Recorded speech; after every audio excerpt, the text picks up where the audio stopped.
Film diawali dengan memperlihatkan pemandangan kota Mumbai, India.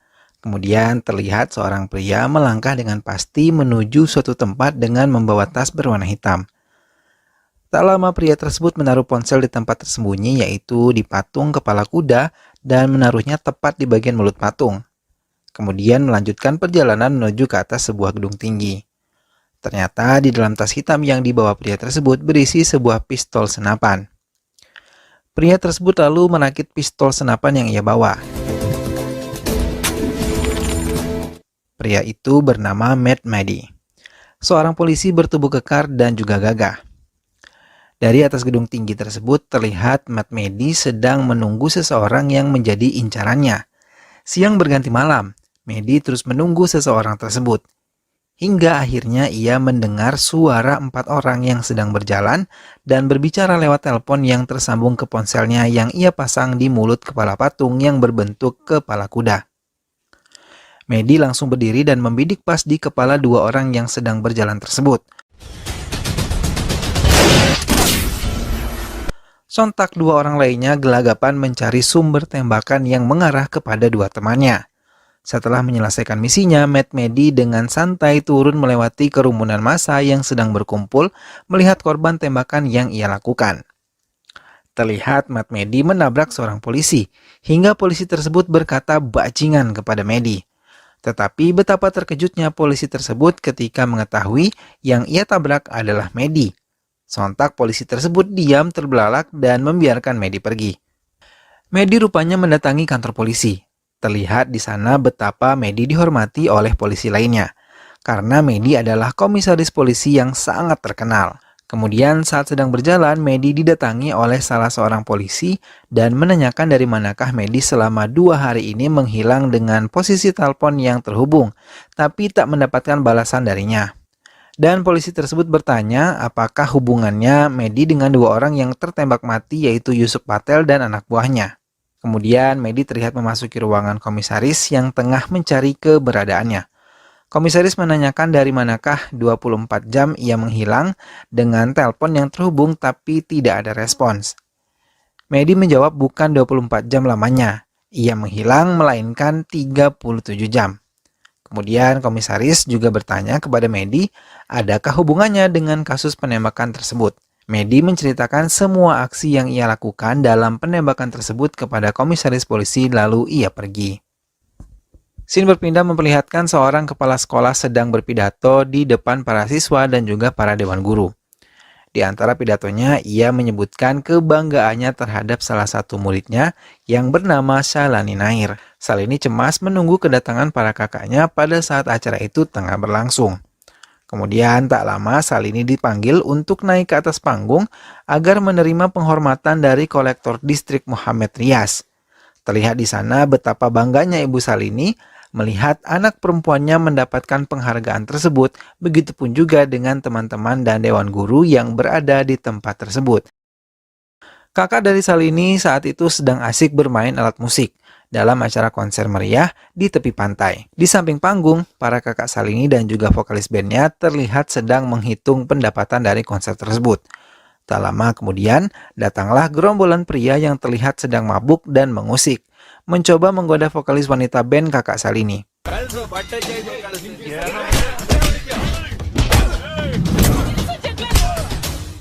Akhirnya terjadilah baku hantam dan saling kejar-kejaran antara mereka. Untunglah datang para polisi ke arah mereka sehingga para pria asing yang berbuat ulah lari tunggang langgang karena takut kepada polisi.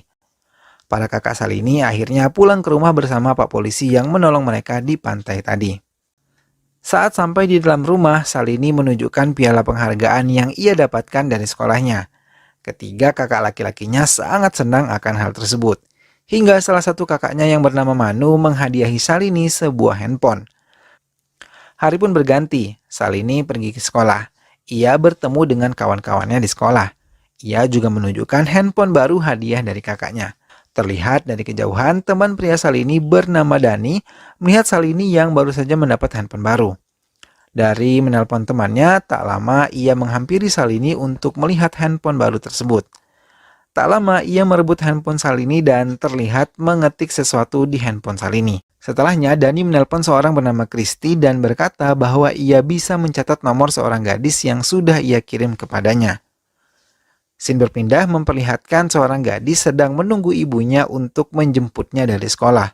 Tak lama kemudian, datanglah seorang wanita asing yang menghampiri gadis tersebut lalu berkata bahwa ibu gadis tersebut mengalami kecelakaan. Terlihat dari kejauhan, pria berambut panjang sedang mengawasi gerak-gerik gadis tersebut dan wanita asing yang mendatangi gadis itu. Karena dipaksa, akhirnya gadis tersebut ikut dengan wanita asing tersebut. Saat di dalam mobil, gadis tersebut menelpon ibunya. Melihat hal itu, wanita asing tersebut merampas handphone gadis itu. Dengan handphone yang masih tersambung dan mendengar jeritan putrinya, ibu gadis tersebut sontak berteriak karena pasti hal berbahaya sedang terjadi kepada putrinya. Benar saja, ternyata gadis tersebut diculik. Lewat berita, di India telah terjadi 3 kasus penculikan dalam waktu dekat ini. Scene berpindah, terlihat Matt Medi bersama gerombolan polisi lainnya sedang mengusut kasus penculikan ini. Mereka mendatangi beberapa tempat untuk mencari bukti kasus penculikan yang terjadi.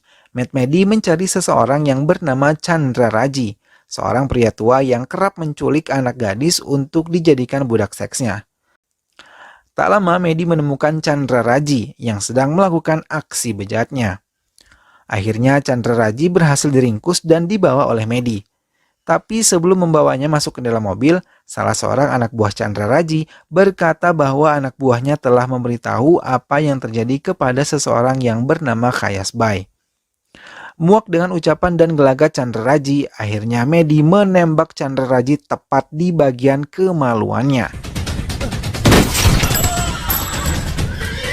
Medi dan timnya kembali mengusut kasus tersebut. Ia dan timnya mendatangi beberapa tempat. Selanjutnya terlihat ia mendatangi sebuah klub malam untuk mencari seseorang yang bernama Salu. Kemudian terlihat gadis asing yang pada saat itu menculik gadis di depan sekolah. Ia sedang asik menari di tengah kerumunan di dalam diskotik tersebut. Seseorang yang mengintai gerak-gerik wanita asing penculik gadis tersebut ternyata adalah salah satu anak buah Medi. Pria tersebut berkata kepada Medi bahwa wanita itu adalah penculik gadis tersebut. Secara perlahan, Medi dan timnya meringkus gadis itu dan seorang pria lalu membawanya ke toilet diskotik.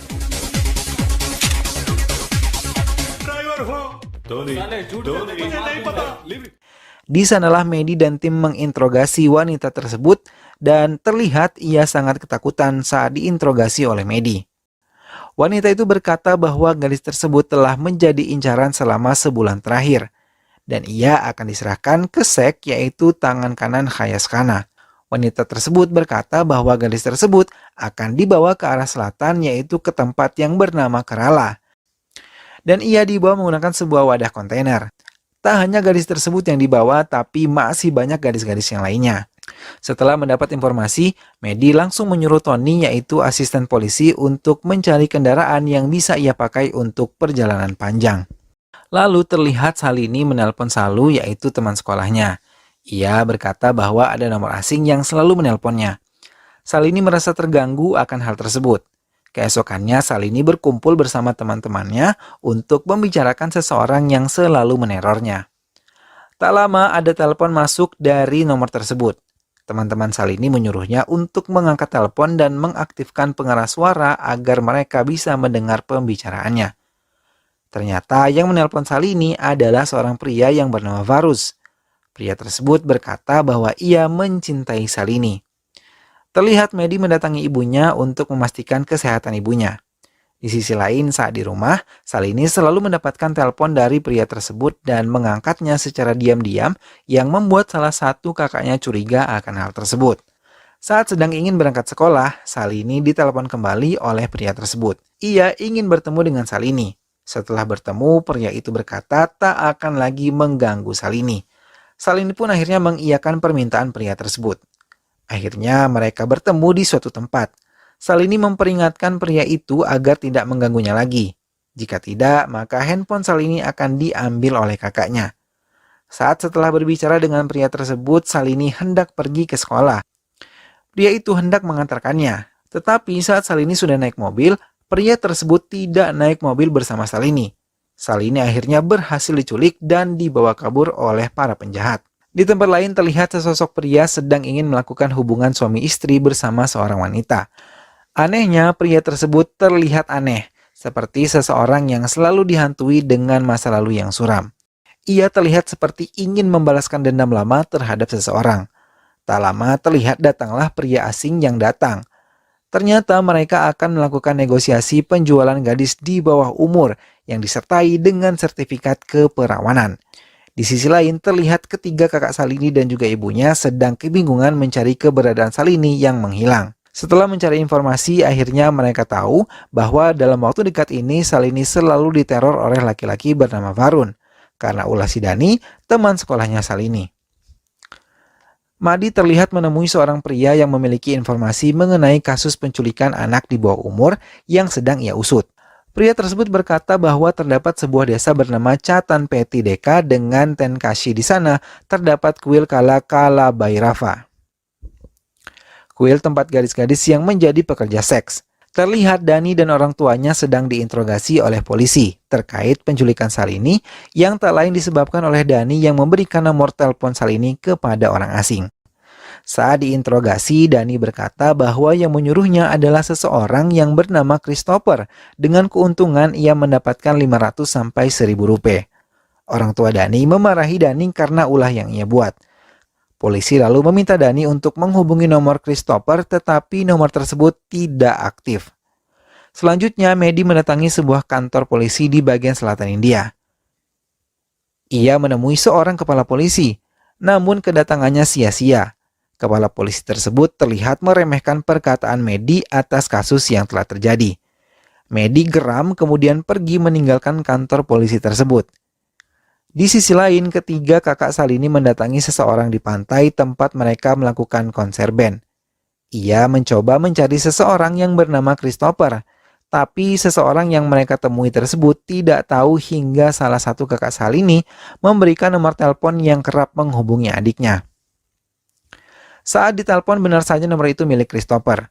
Menurut seseorang yang mereka temui, Christopher adalah orang yang menyerang mereka setelah selesai dari konser pada saat itu.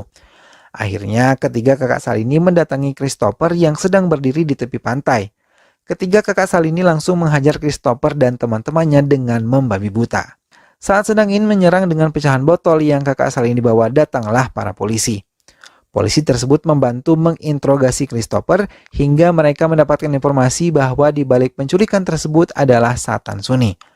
Ia hanya bertugas mengumpulkan nomor telepon dan menyerahkannya kepada Satan Suni. Medi yang mendapatkan informasi terlebih dahulu mencoba mendatangi Satan Suni di kediamannya. Pada saat memasuki kampung Suni, beberapa orang mengawasi Medi. Ia kemudian menelpon Suni bahwa ada seseorang yang mencurigakan menanyakan Suni dan berkata bahwa ia adalah temannya Suni. Hingga tibalah Medi di kediaman Suni. Suni terlihat sedang menggendong anaknya. Medi berkata kepada Suni bahwa namanya adalah John dan ingin meminta bantuan Suni. Tak menunggu lama, Medi langsung mengancam Suni dengan menodongkan pistol kepada anaknya Suni. Sontak Suni langsung mengiyakan dan ikut Medi dengan pistol yang digenggam Medi di dalam baju Suni. Medi membawa Suni ke sebuah tempat. Ia menggantung Suni di sebuah pohon dan diikat dengan ban dan posisi yang terbalik menghadap ke bawah.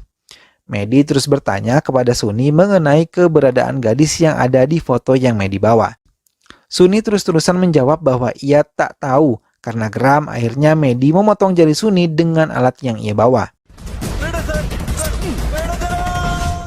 Suni berkata bahwa dia hanya berurusan dengan kasus penculikan 4 orang gadis yang terjebak ke Dubai.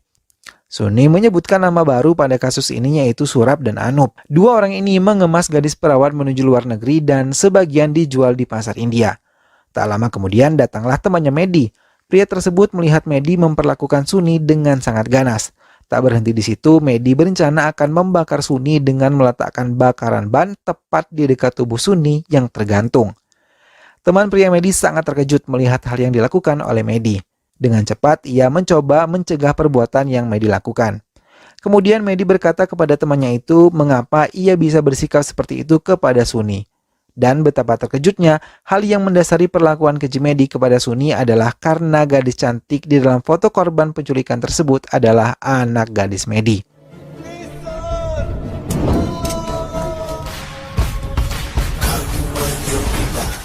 Scene berpindah memperlihatkan seorang pria yang dibutakan akan seks sedang mengawasi keempat wanita yang terjebak ke Dubai dan juga Salini. Pria tersebut mencoba bersikap kurang ajar dan mencoba memperkosa salah satu gadis. Saat aksinya sedang berlangsung, kawan gadis lainnya mencoba membantu gadis yang hendak dibawa pergi oleh pria tersebut. Tak lama kemudian, handphone pria itu terjatuh dan Salini langsung mengambil handphone tersebut lalu mencoba menghubungi kakaknya. Ternyata aksi Salini diketahui oleh penculik lainnya. Belum sempat Salini berkata di mana ia disekap, handphone tersebut dirampas dan dibanting oleh pria tersebut. Ketiga kakak Salini bertanya-tanya di manakah tempat Salini disekap. Karena saat ditelepon ia mendengar suara pesawat yang sedang lepas landas dan juga suara kereta. Setelah berpikir beberapa saat, mereka menyadari di mana posisi adiknya disekap, yaitu di Kochu Valley, sebuah gedung yang tertutup. Lantas mereka mendatangi tempat tersebut. Sayangnya belum sempat ketiga kakak Salini sampai di tempat tersebut, Salini dan keempat gadis lainnya diangkut dengan menggunakan mobil box yang di dalamnya berisi ayam. Sesampainya di sana, ketiga kakak Salini tak menemukan keberadaan adiknya. Namun tak lama mereka mendengar suara mobil datang dan menganggap suara mobil itu adalah mobil penculik adiknya dan akhirnya mereka pun bersembunyi. Ternyata suara mobil yang datang itu adalah mobil Matt Medi yang datang bersama temannya yang berusaha mencari keberadaan anaknya dan gadis-gadis korban penculikan lainnya. Mereka saling mengintai dan mengira satu sama lain adalah penculik dari kasus ini. Hingga akhirnya mereka saling menyerang dan saling tahu bahwa mereka sama-sama mencari seseorang tersayang yang sedang diculik.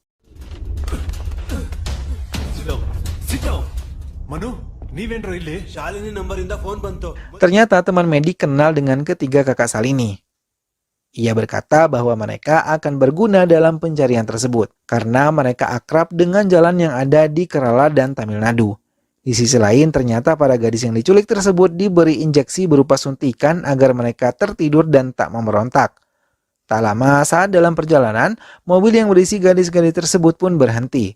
Ternyata mereka ingin memasukkan satu korban penculikan lagi ke dalam mobil box itu, yang tak lain dan tak bukan adalah anak gadisnya Medi. Saat sedang dalam perjalanan bersama dua kakak Salini, Medi mendapat telepon dari temannya bahwa gadis-gadis korban penculikan akan dibawa ke daerah yang bernama Thothukudi, yang tak jauh dari jalur laut internasional dan akan diserahkan ke kapal di perairan internasional. Seorang pria dan pasangan wanita yang tak lain tak bukan adalah dalang dari penculikan gadis remaja sedang melakukan aksinya. Pria tersebut terus menanyakan perihal penculikan gadis Mumbai yaitu anak Medi, karena ia harus segera dikirim dari pelabuhan India secepat mungkin. Mobil yang mengangkut para gadis terlihat berhenti sejenak untuk sekadar berhenti di tepi danau agar mereka bisa minum air danau sejenak. Salah satu gadis tersebut mencoba kabur tetapi kembali berhasil ditangkap. Saat sedang akan masuk ke dalam mobil, pria yang haus akan seks tersebut mencoba mengganggu Salini. Hingga salah satu gadis yang terjebak di Dubai memberanikan dan mengorbankan dirinya menggiring pria bejat tersebut ke tepi jurang dan membawa mereka berdua jatuh ke dalamnya.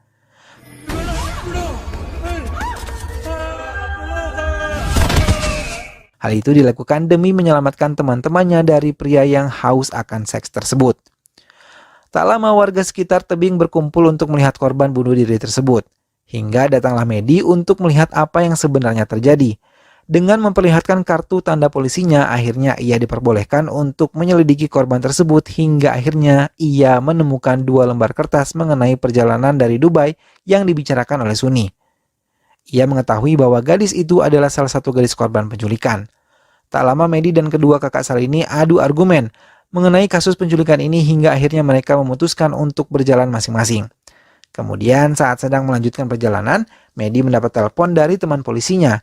Temannya mendapatkan informasi bahwa seorang yang melakukan pengangkutan seorang itu tinggal di Chatanpeti. Pria tersebut penuh kekuatan. Para polisi dan politisi berada di bawah kendalinya. Kemudian scene berpindah memperlihatkan seorang pria yang berkuasa di Chatanpeti. Ia sedang melakukan intimidasi terhadap seorang pria. Tak lama ia mendapat telepon dari Galena, yaitu wanita yang menjadi dalang dalam kasus tersebut. Ia menginginkan gadis Mumbai tersebut dalam keadaan aman karena akan segera cepat dikirim dan dijual. Hingga akhirnya mobil yang mengangkut para wanita korban penculikan berhenti dan gadis Mumbai yang tak lain adalah anaknya Medi dipisahkan dari rombongan korban penculikan lainnya. Scene berganti memperlihatkan kedua kakak Salini sedang lari dikejar oleh gerombolan anak buah pria yang tinggal di Chatanpeti. Tak lama datanglah Medi. Medi berhasil menghabisi gerombolan tersebut dengan dibantu dua kakak Salini.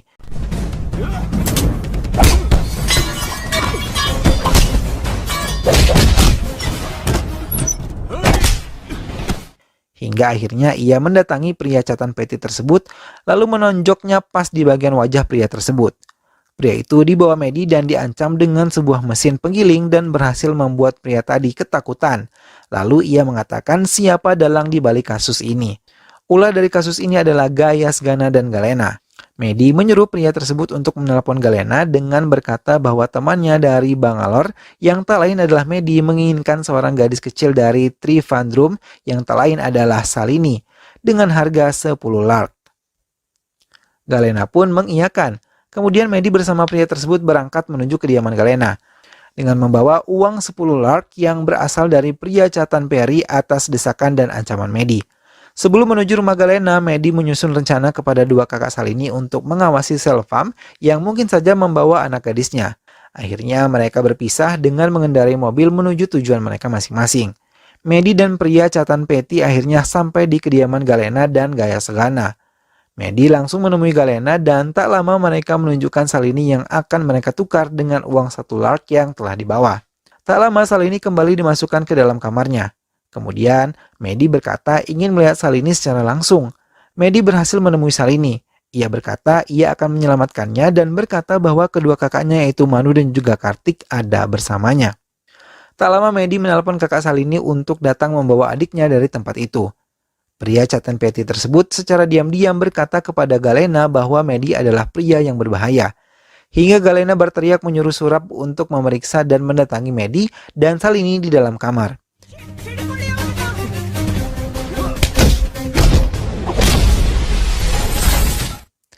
Tak lama datanglah kedua kakak Salini dan berhasil mengamankan adiknya tersebut.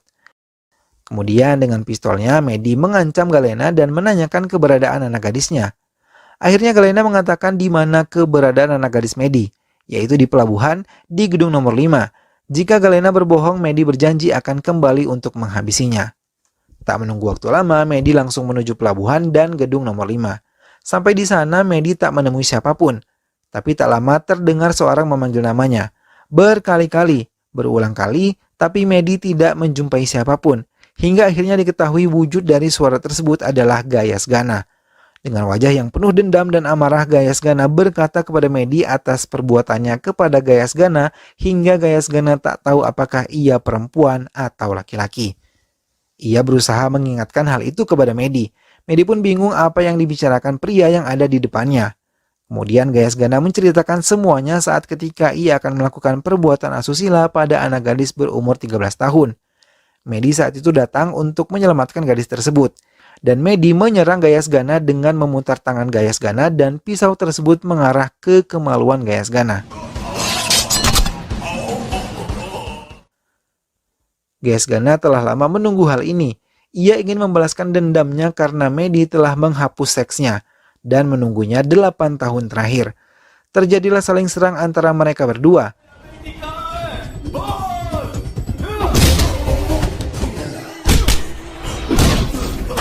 Medi terlihat begitu putus asa karena Gayas, Gana tak mau memberitahu keberadaan putrinya walaupun sudah babak belur Gayas dibuatnya. Ia tak mengetahui di wadah mana anaknya berada, dengan banyak wadah kontainer yang ada di sana. Saat sedang memperhatikan semua wadah di sana, ia tertuju pada wadah kontainer yang bertuliskan Selvam yang sedang diangkat menggunakan alat berat. Sontak Medi bersama Manu dan Katrik lari menuju wadah kontainer tersebut. Madi menyuruh Manu dan Kartrik untuk menghentikan pengangkutan wadah tersebut dan menurunkannya. Medi lalu berusaha membuka gembok pada wadah tersebut, hingga pintu wadah kontainer tersebut bisa terbuka. Benar saja putri kesayangannya berada di dalam wadah tersebut. Dan dalam keadaan memprihatinkan, lemas pucat serta tak sadarkan diri. Tak lama setelah dibangunkan oleh Medi, putrinya pun terbangun dengan tak berdaya.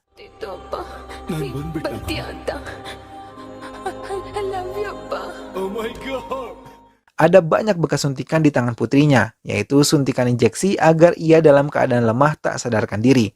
Kemudian Medi membawa putrinya dengan membopongnya. Medi pun akhirnya membawa pulang anak gadisnya dengan senyum lega dan bahagia. Film pun selesai.